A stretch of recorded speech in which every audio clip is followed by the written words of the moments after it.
앞서 등장한 안두릴의 자폭 드론 알티우스의 최근 목적지는 다름 아닌 대만입니다.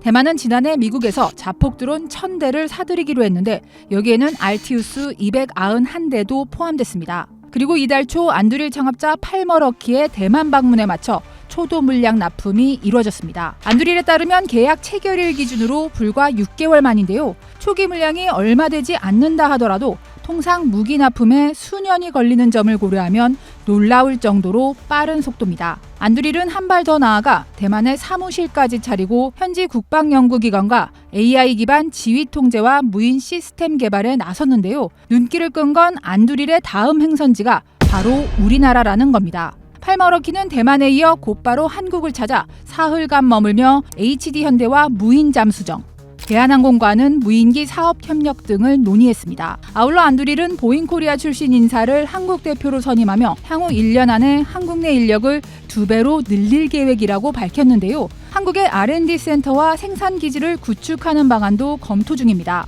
7일에는 서울의 한 호텔에서 열린 한국법인 설립 기념 행사에서 한국 진출을 공식적으로 알렸습니다. 행사에는 국내 방산기업 관계자 등 150여 명이 참석한 것으로 전해졌습니다. 흥미로운 건 이 행사를 미국 상무부 산하 무역진흥기관인 상업서비스국과 주한 미국 대사관이 마련했다는 겁니다. 일개 기업을 이렇게 적극 지원한다는 게 흔한 일은 아닌데 그만큼 미 정부가 안두릴의 한국 진출에 거는 기대가 크다는 점을 시사합니다. 그리고 이는 안두릴이 단순한 방산 기업이 아니기 때문에 가능한 일입니다. 2017년 미국 캘리포니아에서 출발한 안두릴은 값비싼 거대 하드웨어가 아닌 인공지능 소프트웨어 중심의 방산 테크 기업을 표방하며 일찌감치 주목받았습니다. 자체 연구개발과 모듈화된 시스템을 통해 제품 생산 비용과 기간을 획기적으로 줄이는 방식으로 굵직한 정부 계약들을 줄줄이 따내며 업계에서 존재감을 키워왔는데요.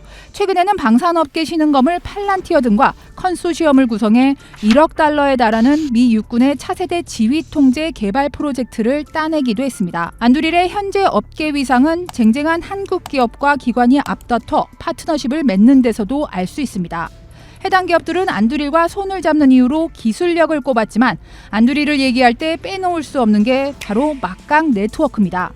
창업자 팔머러키는 테크 분야에서 성공한 젊은 억만장자로 유명합니다. 2012년 VR 기기 개발사 오큘러스를 창업한 뒤 2014년 오큘러스를 당시 페이스북에 20억 달러에 넘기며 억만장자 반열에 올랐습니다. 이 과정에서 탄탄한 실리콘밸리 인맥을 구축했는데 가장 든든한 후원자는 거물 투자자 피터 틸입니다. 팔란티어를 공동 창업한 피터 틸은 안두릴 설립 당시 초기 투자자로 참여했고 최근에도 자신이 이끄는 파운더스 펀드를 통해 대규모의 추가 투자를 결정했습니다. 피터 틸은 자신이 만든 투자사에서 일했던 벤스 부통령과도 인연이 깊어 대선 당시 트럼프 캠프에 벤스를 부통령 후보로 추천한 것으로 알려졌습니다. 팔머러키는 머스크와도 친분이 있는데요. 머스크는 작년 대선 직후 공개적으로 SNS에 이같이 적으며 안두릴을 치켜 세우기도 했습니다. 팔머러키 역시 트럼프 지지자로 알려졌는데 이 때문에 한때 몸담았던 페이스북에서 쫓겨난 에피소드는 이미 유명합니다.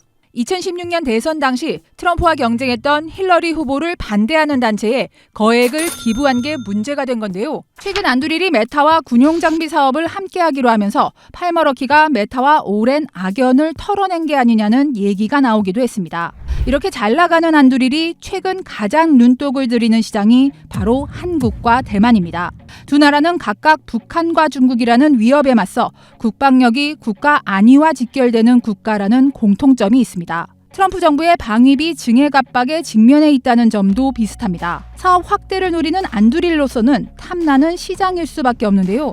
벌써 미국산 무기를 추가로 사들이려는 움직임이 나타나고 있습니다. 이미 대만 국방부는 내년 무기 구매용으로 우리 돈 28조 원에 달하는 특별 예산 편성을 추진하며 안두릴의 알티우스 드론 2천여 대를 추가로 사들이는 방안도 고려하고 있습니다. 한국 정부 역시 이달 말 열리는 미국과의 정상회담에서 미국산 무기 구매를 방위비 협상의 지렛대로 쓸 가능성이 거론되고 있습니다. 정상회담에서 주한미군 조정과 국방비 증액이 주요 의제로 꼽히는 만큼 우리 정부의 부담을 줄이려면 미국에 내밀 당근책이 필요한데 미국산 무기 구매가 그 역할을 할 수 있다는 겁니다. 국방비를 수년간에 걸쳐서 끌어올린다고 한다면 미국산 무기를 사서 지출할 수 있는 여력이 생기기 때문에 미국 입장에서는 굉장히 환영할 일이 될 것이고요. 우리 정부가 미국산 무기 구매에 나설 경우 인공지능 자율무기 체계 등 소프트웨어의 중요도가 날로 커지는 점을 고려하면 팔란티어나 안두릴 같은 미국의 방산테크 기업이 집중 수혜를 볼 것으로 예상됩니다. 특히 K방산이 해당 분야에 취약하다는 점에서 기왕 미국산 무기를 사야 한다면 필요성이 크고 자체 공급은 어려운 제품을 사들이는 게 그나마 합리적인 선택일 수 있습니다. 이런 상황이 우리에겐 씁쓸할 수밖에 없는데요. K방산은 가성비와 짧은 납기 등을 앞세워 글로벌 시장에서 주목받고 있지만 AI 기반의 지휘 통제 시스템이나 자율무기처럼 미래 전장을 좌우할 핵심 기술에서는 여느 선진국보다 크게 떨어진다는 평가를 받습니다. AI의 경우 주요 선진국과 기술 격차가 4년이 넘는 것으로 파악됐는데요.